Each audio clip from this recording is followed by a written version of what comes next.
자, 이번 주 목요일은 6.25 전쟁 70주년이 되는 날입니다. 지금으로부터 70년 전이죠. 1950년 6월 25일 그날이 주일 새벽입니다. 그때 북한군이 우리 남한으로 쳐들어왔죠. 당시 북한군은 전쟁을 위해서 만반의 준비를 하고 있었습니다. 그러나 우리 남한에서는 전쟁이 일어나리라고는 생각을 못했고요. 또 아무 준비도 하고 있지 않았죠. 그러니 단 3일 만에 서울이 함락이 되고 그리고 수많은 사람들이 죽어갔습니다. 통계적으로 볼 때 6.25 전쟁이 3년 1개월 정도 이렇게 지속됐는데 이때 죽은 사람이 모두 450만 명 정도가 된다고 합니다. 지금 코로나 전염병으로 인해서 우리나라 사람 중에 약 300여 명 정도가 돌아가셨는데 이거하고는 비교가 안 되죠. 300명 그게 아니라 450만 명입니다. 이거 완전히 비교가 안 되는 정도의 그 정도의 많은 사람들이 죽어갔다는 겁니다. 자, 6.25 전쟁 중에 특별히 백마고지 전투가 유명하죠. 아마 다 들어보셨을 겁니다. 자, 이 전투에 실제로 참전했던 분이 이제 인터뷰한 내용이 있습니다. 자, 그 당시 상황에 대해서 얘기를 하는데 그때 양쪽 군인들이 얼마나 여기서 많이 죽었는지 사람이 그냥 하루 아침에도 수도 없이 죽는 거예요. 우리 쪽 군인도 죽고 저쪽 북한군 군인도 죽고 이러다 보니까 시신이 이게 잠깐 죽을 때 몰라요. 근데 계속 죽이고 죽어서 쌓이고 쌓이니까 이 시신을 수습할 겨를이 없대요. 그리고 사람이 죽으니까 이게 완전히 물처럼 흘러내리더라고 얘기를 하더라고요. 그러니까 우리가 보통 영화나 이런 거 보면 사람 죽으면 시신들 막 쌓잖아요. 근데 이게 잠깐 죽었을 때는 가능해요. 근데 이게 어느 정도 지나면은 사람의 시신도 물처럼 흐물흐물해가지고 쌓여지지가 않는데요. 자, 그리고 또 얼마 전에 한 외국인 참전 용사분이 또 이렇게 인터뷰한 내용이 있었는데 이분도 비슷한 얘기를 하시더라고요.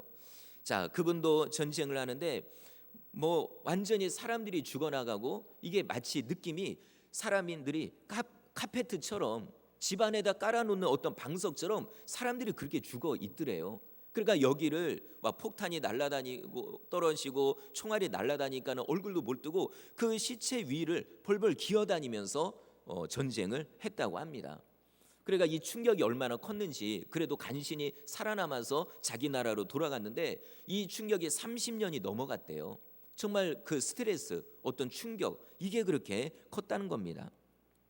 그리고 또 6.25 전쟁 당시에 이 큰 도시 같은 경우는 완전히 폭격을 당해가지고 제대로 된 건물이 없었다고 합니다. 지금 우리 평택 지역에 아파트를 엄청 짓고 있잖아요. 지금 바로 여 근방에도 아파트도 있고 이렇게 건물들도 있고 교회도 있고 그런데 만약에 이런 모든 건물이 다 무너졌다고 한번 생각을 해보십시오. 이건 끔찍한 거죠. 그 안에 깔려 죽는 사람들, 그 다음에 총알에 맞아 죽은 사람, 그러니까 모두 이게 마치 지옥과 같은 현장이 되는 겁니다. 사실 저도 태어나기 전에 이런 일이 있었기 때문에 사실 전쟁의 무서움을 잘 알지 못합니다. 저도 어른들에게 들은 얘기 아니면 어떤 자료를 통해서 본 거 이걸로 우리가 간접적으로 알고 있는 거죠. 아마 여기 계신 우리 성도님들 중에도 70세가 넘지 않은 분들은 이제 경험을 안 한 거잖아요. 6.25년 53년에 끝났으니까 한 68세 이렇게 한다고 하더라도요. 그리고 어린 나이라고 해도 모르죠. 그러니까 아마 이 전쟁에 대한 어떤 공포, 어떤 무서움 이런 걸 잘 모르실 겁니다. 자, 제가 한 꽤 오래 전인데 10년 전이죠. 그때 우리나라의 CCC 그러니까 한국 대학생 선교회를 창설하신 분이 김중곤 목사님이거든요. 근데 이분에 대해서 하도 유명하니까 저도 얘기로는 들었는데 그분이 딱 돌아가시기 전에 어떤 세미나에서 그분의 얘기를 직접 듣는 기회가 있었어요. 저에게는 특별한 시간이었죠. 근데 지금도 기억에 나는 게 자, 이분이 젊었을 때 6.25 전쟁을 직접 경험을 했습니다. 근데 그 당시 상황이 얼마나 무서운지 사람들이 죽어나가는 거예요. 평소에 알고 있던 마을 사람들, 심지어는 내 사랑하는 가족과 아내까지도 그 전쟁 중에 죽게 되는데 그때 느낌이 마치 무엇과 같냐면은 하늘과 땅을 마치 맷돌이 있잖아요. 지금으로 말하면 믹서죠. 이런 걸로 돌리듯이 그 안에 사람을 넣고 갈아버리듯이 사람들이 이렇게 죽어 나갔다는 거죠. 이 정도로 무서운 게 전쟁입니다. 여러분, 정말 우리나라에는 이런 무서운 전쟁이 다시 일어나지 않도록 우리는 하나님께 간절히 기도해야 되는 겁니다. 만약에 이 땅에 다시 전쟁이 일어난다면 그때는 뭐 누가 이기냐 지냐 이거 상관없어요. 완전히 둘 다 끝나는 겁니다. 이거 뭐 더 이상 이 땅에서 만약에 진짜 핵시설이 파괴가 되고 한다고 하면 뭐 일본의 후쿠시마 그런데 하나만 파괴가 돼도 난리인데 못 산다고 거기서 다 사람들이 도망가는데 이 땅에 그런 일이 생기면 이거는 진짜 이 나라는 끝난다고 생각하셔도 되는 거죠. 그리고 지금 코로나 전염병으로 인해 뭐 요거 하나 가지고도 지금 막 우리나라가 어수선하잖아요. 경제적으로도 어려워지고. 그런데 만약에 전쟁이 일어난다면 이건 코로나 전염병은 아무것도 아닙니다. 사랑하는 가족을 잃을 수도 있고 내 건강을 잃을 수도 있고 내 생명을 잃을 수도 있는 겁니다. 자, 그런데 요즘 뉴스를 보셔서 아시지만 저 북한이 뭐 어쨌든 뭐 우리나라가 마음에 안 들었는지 자꾸 막 뭐라고 공격을 하다가 최근에는 공동 연락소, 그래 우리나라가 북한에다 지은 거 아니에요? 그거를 폭파시켜 버렸어요. 그러면서 자꾸만 우리를 위협을 하고 있는 겁니다. 자, 이런 걸 볼 때 우리가 뭐 또 저러는구나 이렇게 넘어갈 게 아니라 우리 기독교인들이 바로 이런 때에 더 간절하게 하나님께 기도해야 됩니다. 여러분, 지금까지 북한의 공격들이 많이 있었고 뭐 연평도 이런 일들이 있었는데 이게 그냥 위기가 그냥 넘어간 게 아니라는 거죠.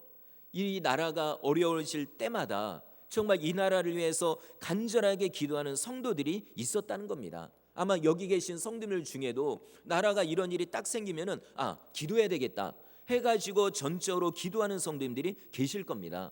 바로 그런 기도를 하나님께서 들어주셔서 이 나라를 여러 번의 위기로부터 건져주신 겁니다.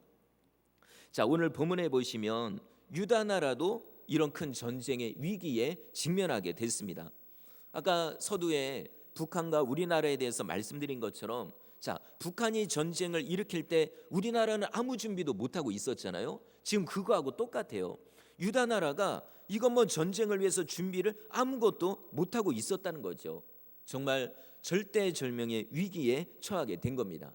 자, 그런데 놀라운 건 이렇게 큰 전쟁의 위기를 하나님의 은혜로 정말 하나님의 기적으로 무사히 넘기게 됐다는 거죠. 근데 이게 그냥 무사히 그냥 넘긴 게 아니라 오히려 적군들이 이번 전쟁에서 져버려요.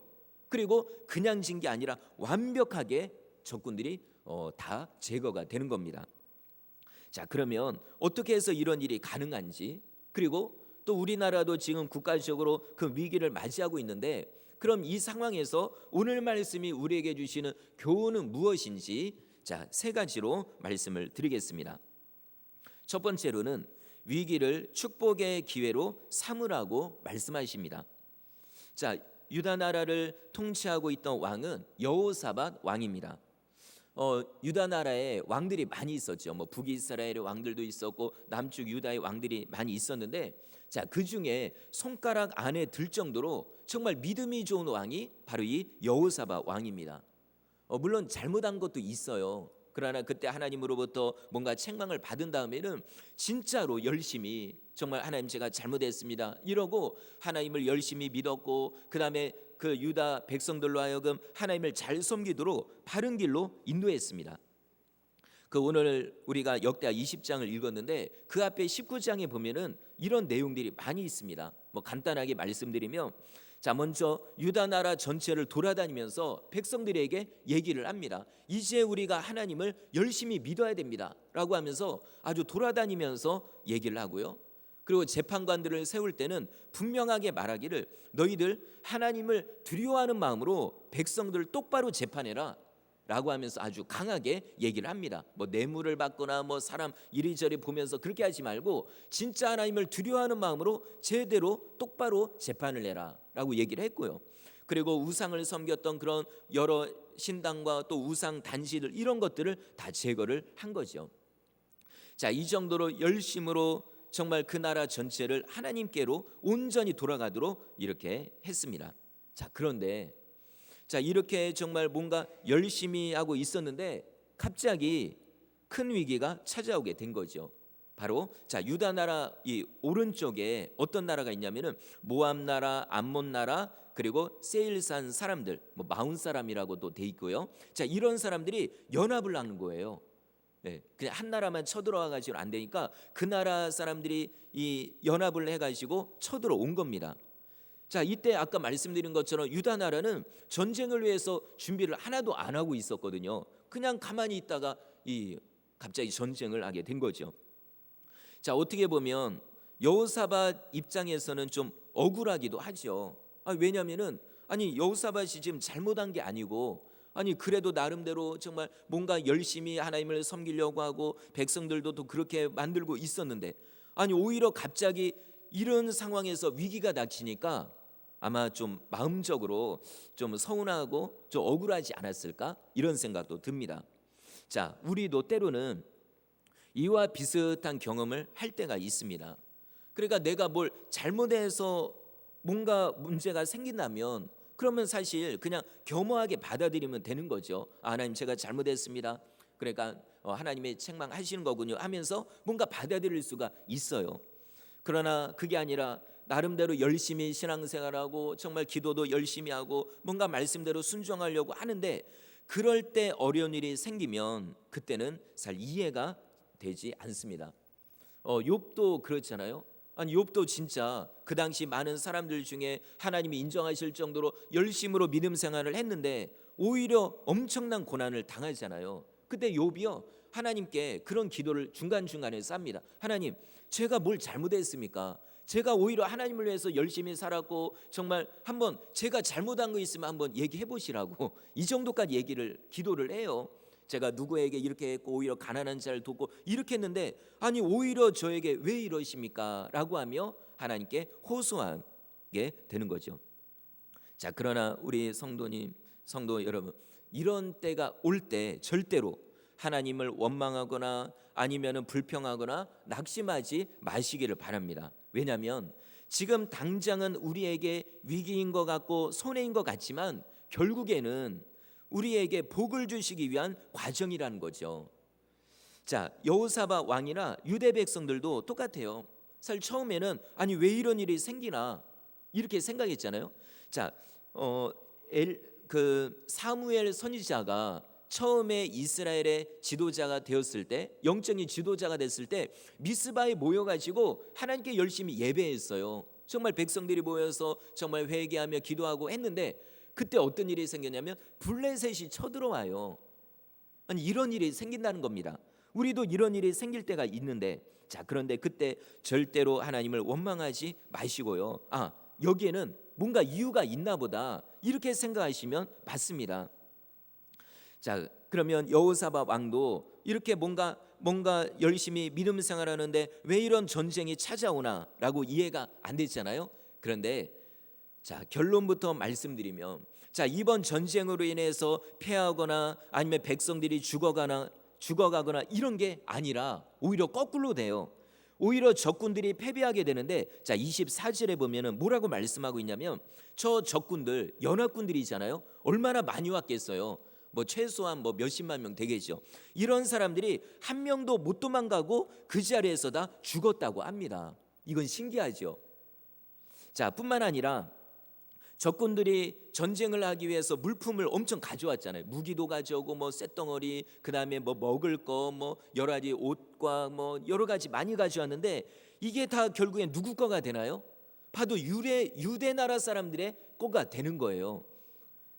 그리고 이게 물품들이 얼마나 많은지, 그러니까 많은 사람들이 왔으니까 물품도 당연히 많을 수밖에 없잖아요. 이게 얼마나 많았는지 유대 사람들이 그 물품을 가서 가져오고 또 가져오고 갔다 오고 이렇게 하는데 이게 며칠이 걸리냐면 3일이 걸렸다는 거죠. 이 정도로 많이 가져온 거예요. 그러니까 한번 이렇게 생각해 보면은 자, 만약에 이번 전쟁에서 유대 백성들이 죽었으면 이거는 진짜 그냥 말 그대로 위기로 끝나는 거죠. 그러나 하나님께서 도와주시니까 오히려 적군들이 많이 온 게 오히려 우리들에겐 유익이 됐다는 겁니다. 그냥 뭐 한 10,000명이 왔으면 10,000명이 가져온 물품이 내 거가 되는 거죠. 그거밖에 안 돼요. 그러나 더 많은 적군들이 왔기 때문에 오히려 위기가 더 컸기 때문에 오히려 나에게는 더 엄청난 복이 됐다는 겁니다. 이게 놀라운 하나님의 축복이죠. 그래서 우리도 어떤 위기를 만날 때 그게 점점 그러니까 생각보다 크다. 그럼 어떻게 생각하시면 되냐면은 나에게 주실 복이 더 크다라고 생각하시면 되는 겁니다. 자, 며칠 전에 이런 그 인터넷 기사를 봤습니다. 자, 서울대학교에 들어가려고 하면은 이게 보통 공부해서 들어갈 수 없는 데잖아요.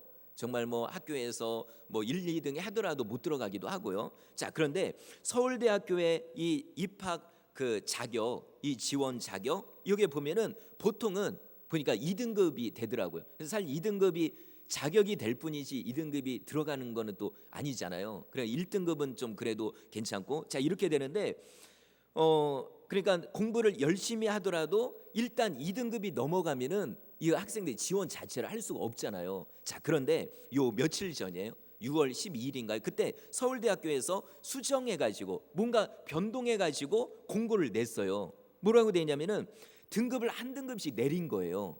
자, 이걸 볼 때 이거 놀랍지 않아요?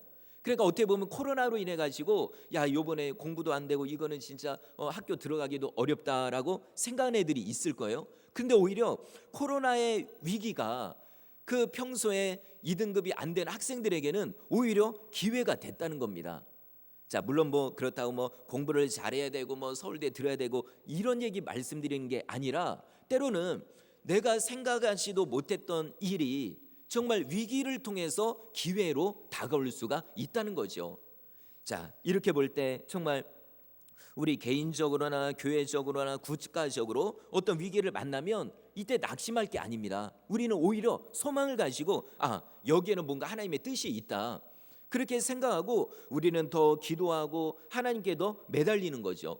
근데 만약에 이런 어려움을 보면서 우리가 낙심하고 아무것도 안 하고 정말 근심 걱정만 하고 이러고 있으면 그럼 위기가 진짜 그냥 위기로 끝나는 거예요. 그러나 이때 이건 뭔가 기회다 라고 하면서 정말 기도하며 내게 맡겨진 일에 충성하며 이렇게 살면 그렇잖아요. 2월 달부터 시작했으면은 2월, 3, 4, 5, 6월이에요. 이 기간을 통해서 때로는 하나님의 어떤 역전의 기회가 오기도 한다는 겁니다.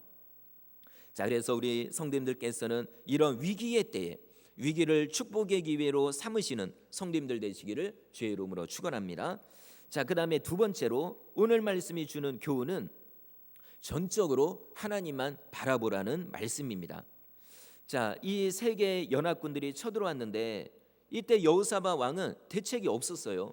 만약에 이대로 전쟁을 하면은 이건 100% 져요. 절대로 이길 수 있는 상황이 아닙니다. 그런데 이때 여호사밧이 어떤 행동을 했는지 자, 우리 3절과 4절을 같이 한번 읽어보겠습니다. 3절과 4절입니다. 시작. 여호사밧이 두려워하여 여호와께로 낯을 향하여 간구하고 온 유다 백성에게 금식하라 공포하며 유다 사람이 여호와께 도우심을 구하려 하여 유다 모든 성읍에서 모여와서 여호와께 간구하더라. 아멘. 그렇습니다. 여호사밧은 두려움을 느낄 때 하나님만 생각이 나는 거예요. 그래서 백성들에게 말하기를 정말 우리 금식하자라고 하며 다 같이 모여가지고 열심으로 간구했다는 거죠. 우리 성도 여러분, 정말 이 기도를 절대로 무시하지 마시기를 바랍니다. 기도는 모든 무기보다 총이나 칼이나 그 어떤 무기보다 강하다는 것을 여러분 믿으시기를 바랍니다. 스코틀랜드에 존 낙스라고 하는 목사님이 계십니다. 이분 일화는 뭐 유명하죠. 그런데 딱 지금 우리나라 상황하고 비슷하기 때문에 또 한 번 더 말씀을 드리는 겁니다. 자, 이 목사님은 정말 하나님을 열심히 섬기며 이런 목사님이었는데 그때 이 국가에 엄청난 위기가 찾아옵니다. 자, 그거는 당시 영국, 그러니까 뭐 영국이라고 하면 몇 개 이렇게 이 조그만 나라들이 연합된 그런 나라죠. 근데 이때 영국에 메리 여왕이 통치하고 있었는데 이 여왕은 무시무시한 여왕이에요. 그러니까 본인은 천주교 로마 캐톨릭이죠. 그런데 저 개신교인들에 대한 완전히 혐오감이 있었어요. 그래가지고 내가 왕이 되면 저 개신교 사람들, 우리 지금으로 우리 뭐 장로교 이렇게 포함이 되죠. 저 사람들을 다 죽여야 되겠다 생각해가지고 진짜로 본인이 왕이 된 다음에 이 개신교 사람들을 엄청나게 죽이는 거예요. 그 당시와 교회 지도자들을 모아다가 한 번에 죽이기도 하고 이래가지고 이 메리 여왕을 피의 여왕이다라고 얘기를 합니다. 그러다가 한 번은 저 스코틀랜드에 있는 저 개신교들도 다 죽여야 되겠다라고 선포를 한 거예요. 자, 이 얘기를 누가 듣게 되냐면 존 낙스 목사님이 듣게 된 거죠. 그 순간 이 목사님이 하나님께 간절하게 기도를 합니다. 하나님, 이 스코틀랜드를 저에게 주십시오. 만약에 저에게 안 주신다면 차라리 저를 죽여주십시오 라고 기도합니다. 그때부터 간절하게 그 스코틀랜드의 구원을 위해 그 개신교인들의 구원을 위해서 엄청나게 기도를 하는 거죠. 근데 여러분, 놀라운 기적이 일어납니다. 지금까지 수많은 사람들을 죽였고 이제는 스코틀랜드의 교인들을 죽이려고 했던 이 메리 여왕이 병이 들어버려요. 네, 엄청난 병에 걸려가지고 죽게 되는 거예요. 그때 메리 여왕이 죽으면서 이런 얘기를 합니다. 100만 명의 군대보다 존 낙스의 기도가 더 무섭다라는 말을 남기고 죽었다는 거죠. 여러분, 이 한 명의 기도가 이렇게 정말 수많은 군대보다도 더 강하다는 거죠. 왜냐하면 우리 한 사람은 아무 능력이 없죠. 그러나 우리가 하나님을 의지하고 정말 하나님께 기도하고 매달리면 그때서야 하나님께서 역사하시는 겁니다. 그러니 100만 명이 아니라 1000만 명, 이 땅에 있는 모든 군사 무기들을 다 동원해도 하나님을 이길 수가 없다는 거죠. 그리고 또 오늘 우리가 본문에서 읽었지만 어떤 긴박한 상황에서는요, 그냥 기도가 아니라 금식 기도가 필요합니다. 성경에 보면은 정말 나라적으로 어떤 위기를 만났을 때 금식 기도했다는 내용이 엄청나게 많이 있어요. 예전에 미스바에서 기도할 때도 그렇고, 그 다음에 또 에스더와 그 백성들이 바벨론에 끌려갔을 때도 거기서도 위기를 만나잖아요. 그때도 금식하며 기도를 했어요. 에스라가 또 백성들을 이끌고 고향으로 돌아갈 때도 금식하며 기도했다는 겁니다. 금식 기도는 엄청난 능력이 있습니다. 그러면 우리 개인으로도 그래요. 우리 성도님들께서도 분명히 살다 보면은 어려운 일이 생기거든요. 이거는 그냥 몇 번 이렇게 기도해 가지고 안 될 때도 있어요. 그럴 때는 여러분 금식 기도를 해보시기를 바랍니다. 실제로 금식 기도를 통해 응답받은 분들이 수도 없이 많아요. 자, 우리 성도님들께서도 뭐 자주는 못하죠. 뭐 저도 금식기도 어렵습니다. 그런다고 하더라도 우리가 어떤 문제가 딱 생길 때 작정하고 기도를 하는 거예요. 그러면 분명히 하나님께서 응답을 주시는 겁니다. 그리고 또 우리가 9절에서 읽었지만 혼자 기도하는 것보다 여럿이서 함께 기도하는 것이 더 큰 능력이 있음을 여러분 믿으시기를 바랍니다. 자, 여호사밧 왕도요, 전쟁의 위기가 딱 왔을 때 내가 왕이니까 나 혼자 기도해야 되겠다 이렇게 안 했어요. 오히려 백성들을 향해서 선포합니다. 이 시간부터 우리는 금식하며 기도합시다라고 얘기를 하는 거죠. 그래서 이 소식을 들은 예루살렘 그 근방에 있는 백성들이 다들 모여드는 거죠. 다 성전에 모이는 이유가 있습니다. 자, 오늘 읽은 본문의 9절이죠. 우리 한번 9절을 읽어보겠습니다. 만일 재앙이나 난리나 견책이나 전염병이나 기근이 우리에게 임하면 주의 이름이 이 성전에 있으니 우리가 이 성전 앞과 주 앞에 서서 이 환난 가운데서 주께 부르짖으니 들으시고 구원하시리라 하였나이다. 아멘. 분명히 뭐라고 말씀했냐면은 재앙, 난리, 견책, 전염병, 그죠? 전염병도 있어요. 이런 일들이 생길 때 성전 안에 들어와서 아니면 못 오게 되면 성전을 향해서 정말 간절히 기도한다면 우리의 기도를 들어달라고 또 그렇게 응답하신다고 하나님께서 말씀하지 않으셨습니까? 이제 우리가 이렇게 모여서 기도합니다. 그래서 성전을 향해서 우리 전국에 있는 백성들이 기도하오니 이 기도를 들어달라고 이렇게 얘기를 하는 겁니다. 그리고 또 여기에는 어린아이들도 있었다는 거죠. 자, 13절에 이렇게 되어 있습니다. 유다 모든 사람들이 그들의 아내와 자녀와 어린이와 더불어 여호와 앞에 섰더라. 예, 여러분 애들이 어리다고 해서 무시하면 안 됩니다. 야, 애들이 뭘 하냐? 뭐 나라가 이런데 뭐 국가가 이러고 뭐 전염병 이런데 너네 뭐 그냥 잘 먹고 뭐 그냥 아프지만 말아라. 이게 아니라 그들에게도 알려줘야 된다는 거죠. 지금 이런 일을 만나면 우리는 기도해야 된다. 전염병 이때 기도해야 되고, 국가적으로 북한의 위협이 있을 때도 이 나라를 위해서 기도해야 된다라고 우리는 얘기하고 같이 기도해야 되는 거죠. 오히려 이게 어른들보다 애들의 믿음이 더 순수하잖아요. 깨끗해요. 그러니까 아이들이 기도한다면, 그리고 우리가 함께 기도한다면 분명히 하나님께서 그 기도를 들어주신다는 거죠. 이거는 가정에서도 똑같습니다. 어떤 가정에 문제가 생기잖아요. 그러면은 애들하고 같이 기도하는 거예요. 가정 예배를 통해서 얘기하고 같이 기도하는 거죠. 이런 기도를 하나님께서 기뻐하십니다. 자, 마태복음 18장 19절을 제가 읽어드리겠습니다.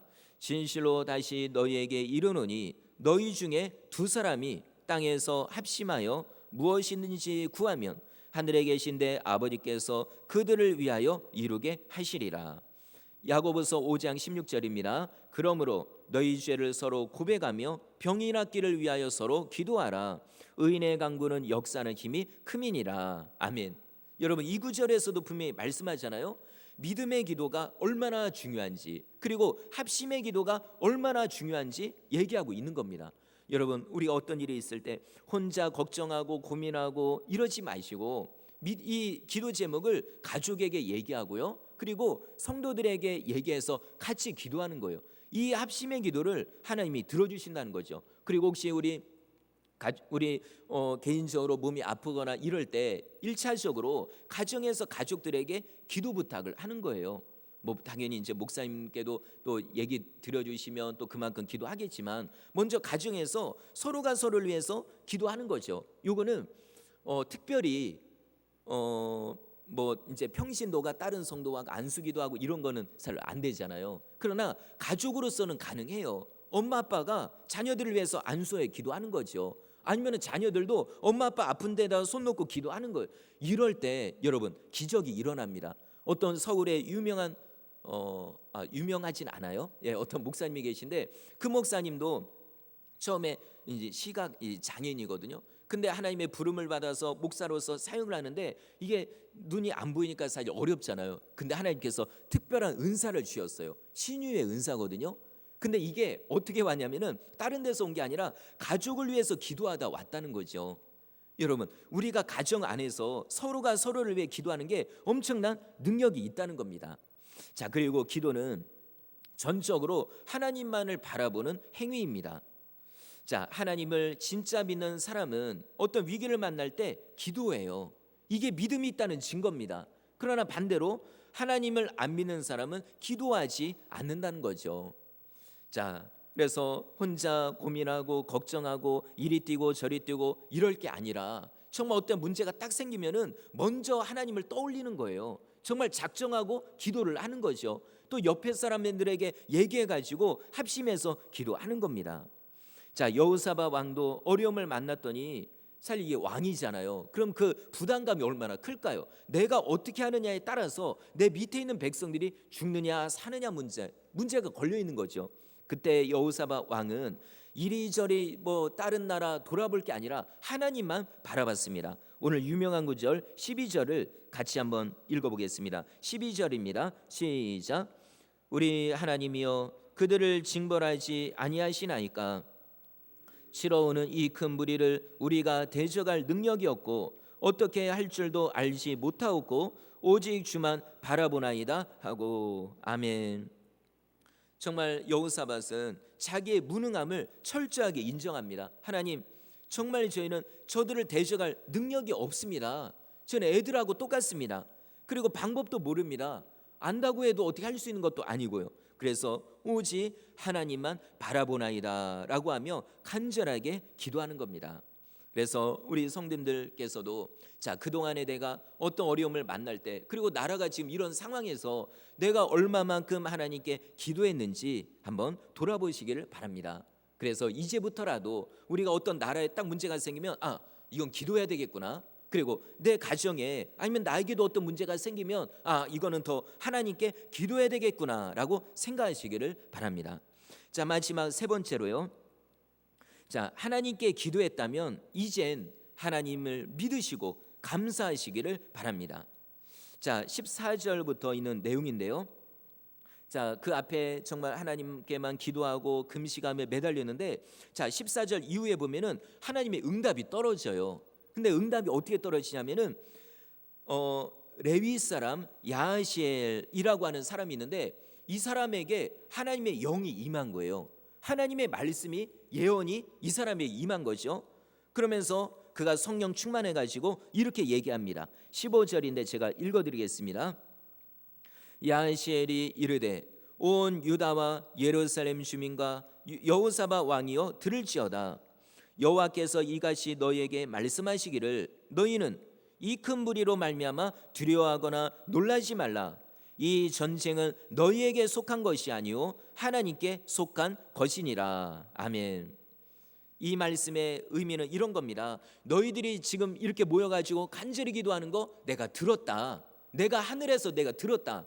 그래서 이제는 걱정하지 말아라. 이번 전쟁 이거 너네 거 아니다. 이거는 그러니까 너네는 구경만 하라. 내가 이제 드디어 나서서 이 전쟁을 치르겠다라는 말씀입니다. 여러분 얼마나 감사한 말씀인가요? 정말 이런 말씀을 들을 때까지 우리는 기도해야 된다는 거죠. 17절 앞에서도 이렇게 말씀합니다. 이 전쟁에는 너희가 싸울 것이 없나니 대열을 이루고 서서 너희와 함께한 여호와가 구원하는 것을 구경하라라고 얘기하십니다. 그러니까 너네는 뭐 이제 칼 들고 뭐 싸울 필요 없이 그냥 딱딱 이렇게 그냥 열 맞춰 가지고 와가지고 구경해라. 내가 어떻게 저들을 물리치는지 너희들은 구경만 해라라고 말씀하는 겁니다. 정말 유대 백성들이 이 말씀을 믿었어요. 이 믿음은 하나님의 정말 이 축복이죠. 정말 이 얘기를 들었을 때 백성들이 믿음이 가는 거예요. 그러니까 어떻게 하냐면은 전쟁터에 막 죽으러 가고 끌려가고 이런 기분이 아니라 정말 이건 무슨 잔치집에 가는 기분으로 가는 겁니다. 자, 그리고 또 재미있는 거는 그들이 갈 때 맨 앞에다가 어떤 누구를 세우냐면은 찬양대를 세우는 거예요. 그러니까 맨 앞에다가 찬양대를 세워서 하나님을 찬양하고요. 그 뒤에 군인들이 따라가는 거예요. 사실 상식적으로 생각하면은 자, 전쟁을 가면은 맨 앞에 누가 가야 돼요? 군인이 가야 되죠. 그리고 찬양대는 갈 필요도 없어요. 이게 보통 그런 모습인 거죠. 그런데 이번 전쟁은 이미 승리한 것과 같다는 거죠. 그러니까 하나님 맨 앞에서 하나님을 찬양하고 군대는 그냥 뒤에 따라가는 거예요. 그냥 나머지 거저 그냥 주워 먹기식으로 그냥 뒤에서 따라가는 거죠. 그러면서 잔치집에 가듯 그리고 하나님을 예배하러 가듯 가는 겁니다. 그랬더니 놀라운 기적이 일어납니다. 22절입니다. 제가 읽어드리겠습니다. 그 노래와 찬송이 시작될 때에 여호와께서 복병을 두어 유다를 치러 온 암몬 자손과 모압과 세일산 주민들을 치게 하심으로 그들이 패하였으니. 네, 신기하죠. 자, 저들이 패하게 되는 그 시점이 어느 시점이냐면 이 유다 백성들의 노래와 찬송이 시작될 때라고 합니다. 자, 하나님 기도했죠. 그 다음에 응답을 받았습니다. 그 다음에 순종한 겁니다. 믿었으면 순종하는 거죠. 믿었는데도 이렇게 기도했는데도 벌벌 떨고 가만히 앉아서 막 다리 후들거리면서 이게 아닙니다. 믿었으면 그대로 순종하는 거죠. 찬양하며 하나님을 영광을 돌렸더니 그 순간에 적군들에게 뭔가가 일어나요. 자, 그 뒤에 있는 내용에 보면 어떤 일이 일어나냐면은 모압과 암몬, 세일산 주민들이 연합을 했잖아요. 처음에 전쟁하러 올 때는 야, 우리 합심해가지고 저들을 유다 사람들을 죽이자 이렇게 왔는데 하나님의 영이 역사니까 그들 속에 내분이 일어나요. 서로 싸우는 거예요. 무슨 일 때문에 생겼는지 모르겠지만 모압과 암몬이 막 서로 치고받고 싸워요. 서로 죽이는 거죠. 그러다니 나중에는 서로 그냥 다 죽이다가 결국에는 아무도 안 남은 거죠. 이런 역사가 일어나게 된 겁니다. 정말 이렇게 많은 적군들을 이길 수 있는 건 칼과 창이 아니라 바로 하나님을 향한 간절한 기도였다는 것을 여러분 믿으시길 바랍니다. 자, 이번 전쟁을 통해 여호사밧 왕도 그렇고 유다 백성들도 그렇고 얼마나 감사했는지 몰라요. 그래서 자, 전쟁터로 나갔던 그 모습 그대로요. 찬양대가 있고 그다음에 군인들이 있고 그랬는데 그 모습 그대로 적군들이 아, 죽었구나 그러고서 어디로 가냐면 그 모습 그대로 하나님의 성전으로 돌아왔다는 겁니다. 28절에 이렇게 되어 있습니다. 그들이 비파와 수금과 나팔을 합주하고 예루살렘에 이르러 여호와의 성전에 나아가니라. 자, 여기서 진짜 중요한 교훈이 있습니다. 자, 우리가 보통 믿음이 있는 분들은 기도한다고 했잖아요. 어려움을 만나면요. 그러면 그러고 나서 하나님의 응답을 받고 축복을 받았다면 그걸로 끝내지 마시고 하나님께 더 기도하시기를 바랍니다. 근데 어떤 분들은 정말 어려움을 만나서 기도했어요. 옆에서도 기도를 해줬어요. 그래 응답을 받았거든요. 정말 절대절명의 위기에서 건짐을 받았어요. 그런데 입을 싹 닫는 거예요. 네. 언제 내가 어려움을 만났는지, 뭐 하나님이 도와줬는지 이거는 그냥 까맣게 잊어버리고 그 때로부터 하나님을 멀리하는 거예요. 이거는 아니죠. 하나님께서 그러라고 도와주신 게 아닙니다. 하나님은 아마 엄청 서운하실 거예요. 아니 내가 너희들이 어려워가지고 기도해가지고 내가 도와줬는데 근데 아니 나에 대해서 감사는 잊어버리고 내 능력은 잊어버리고 너희들이 또 저 원래대로 돌아가느냐, 엄청나게 서운하실 겁니다. 자, 우리는 절대로 이래서는 안 되겠고요. 기도해서 100% 응답 받습니다. 우리 성도님 정말 어려움을 만날 때 간절히 기도하면 100% 응답을 받아요. 그럼 중요한 건 뭐냐면 응답 받은 다음이에요. 응답 받은 다음에 더 기도하고 하나님을 가까이 하고 그리고 또 교회를 가까이 하며 이렇게 하면은 하나님이 우리를 기뻐하는 거죠. 근데 만약에 우리가 응답을 받은 다음에도 하나님을 멀리하면 분명히 또 위기가 찾아오게 되어 있어요. 이거는 성경을 보면 볼수록 그렇게 나와 있습니다. 우리에게 응답을 주신 이유는 그래 내가 살아있다, 내가 정말 능력의 하나님이다, 그러니까 나중에도 어려움을 만나면 기도하고 평소에도 기도하라 라는 뜻이거든요. 그래서 정말 어려움을 만날 때 기도해야 되고요. 그리고 어떤 위기나 어려움이 딱 끝나더라도 우리는 또 기도해야 돼요. 근데 만약에 이 나라도 지금 우리가 그래도 이 나라에 맞는 기독교인들이 특별히 이번 한 주간은 기도를 많이 하기로 한 그 주간이에요. 어쨌든 이렇게 기도해서 분명 응답을 받을 겁니다. 근데 그러고 나서 우리가 또 하나님을 멀리하면 어떻게 될까요? 또 문제가 생깁니다. 이거는 역사적으로 그렇게 되어 있어요. 그래서 우리 성도님, 이번에 우리나라는 전염병뿐만 아니라 전쟁의 위기도 있잖아요. 그럼 이때 당연히 우리는 기도해야 되고요. 그 다음에 이 문제가 끝나더라도 여러분 나름대로 작정해서 기도하시기를 바랍니다. 꼭 굳이 뭐 교회 와서 기도하면은 뭐 감사하지만 그렇게 못하더라도 우리가 정말 하나님께 더 기도하는 거예요. 이렇게 해서 더 기도하고 믿음이 좋아지고 이래야 이게 하나님의 뜻이라는 거죠. 자, 이제 말씀을 마치겠습니다. 자, 이번 한 주간은 특별히 이 나라를 위해서 기도하는 한 주간입니다. 이제 새벽 기도를 하고 있으니까요. 오실 수 있는 분은 한번 같이 오셔서 기도하시기를 바랍니다. 그리고 혹시 못 오시는 분은 하루에 한 번이라도 이 나라와 민족을 위해서 기도하시길 바랍니다.